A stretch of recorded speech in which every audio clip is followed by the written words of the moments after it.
Hi everyone! Welcome back to Digital Partners. In today's video, we are going to show you how to make the icons bigger on your iPhone.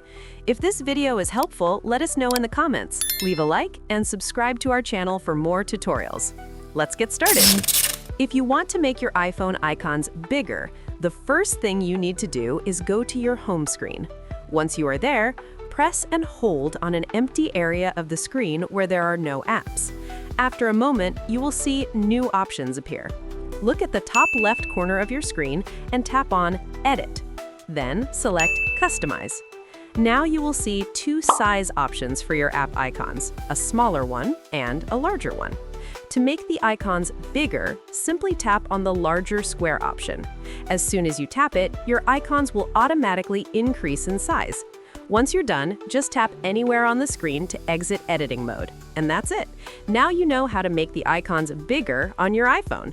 We hope this tutorial was helpful. If you have any questions, feel free to drop them in the comments. Don't forget to like, subscribe, and hit the bell so you won't miss our upcoming tutorials. Thanks for watching Digital Partners, and I'll see you in the next video. Bye.